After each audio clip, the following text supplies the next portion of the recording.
اشرح لي صدري ويسر لي أمري واحلل عقدة من لساني يفقهوا قولي رب زدني علما اللهم فقهنا في الدين رب يسر ولا تعسر وتمم بالخير وبك نستعين آمین یا رب العالمین۔ مد کو سمجھنا ہے کہ مد کیا چیز ہے، ہم مد کیوں کرتے ہیں، مد کہاں ہوتی ہے، جن حروف میں مد ہوتی ہے کیا ان کے علاوہ کسی اور حرف پر بھی مد ہوتی ہے؟ یہ سارے وہ انڈرسٹینڈنگز ہیں، یہ سارے وہ کانسیپٹس ہیں جو کہ آپ کو لینے ہیں۔ سمپلی جو ہے آپ کو میں ایک نوٹ سینڈ کروں، فار ایگزامپل ایک میں ریٹن نوٹ سینڈ کروں، میں بولوں اس کو ایسے ایسے یاد کر لیں، ڈیفینیشن وغیرہ سارا کچھ، اور اس کا مجھے ٹیسٹ دے دیں، لیکن ایسے نہیں بلکہ آپ کو وہ چیزیں سمجھائی جا رہی ہیں، تو یہ زیادہ بہترین ہے۔ تو سب سے پہلے ہے مد۔ مد کا مطلب کیا ہے؟ اب پہلا سوال آتا ہے مد کا مطلب کیا ہے؟ جواب کیا ہوگا؟ مد کا مطلب ہے لمبا کرنا، دراز کرنا، ٹھیک ہے؟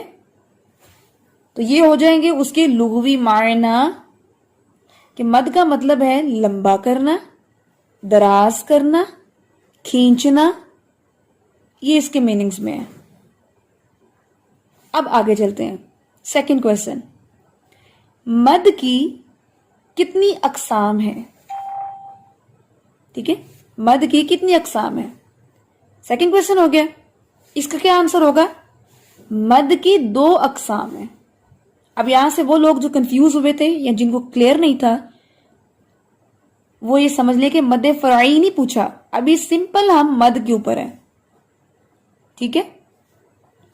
تو مد کی 2 اقسام ہیں، ایک ہے مد اصلی، ایک ہے مد فرعی۔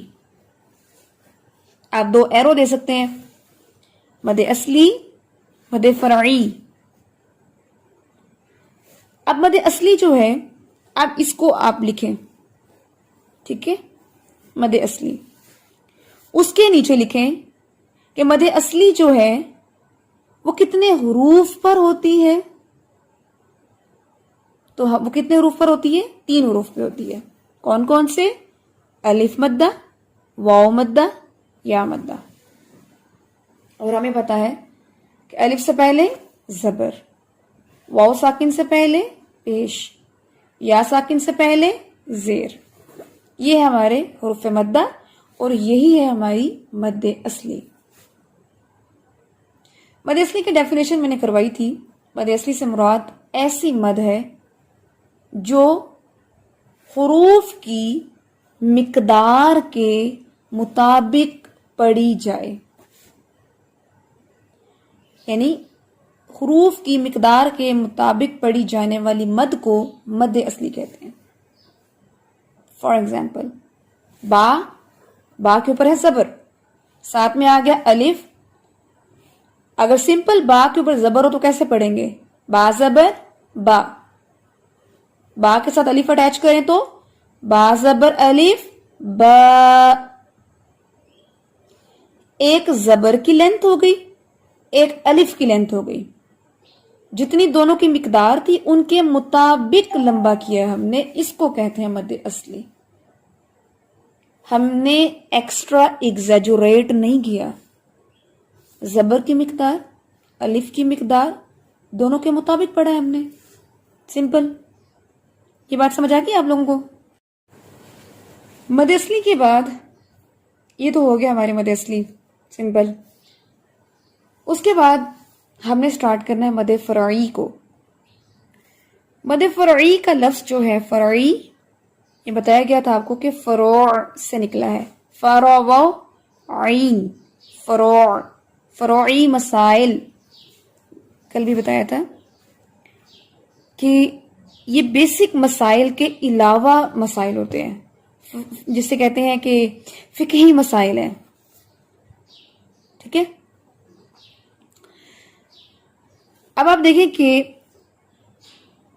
فروع کا مطلب ہے برانچ، شاخ۔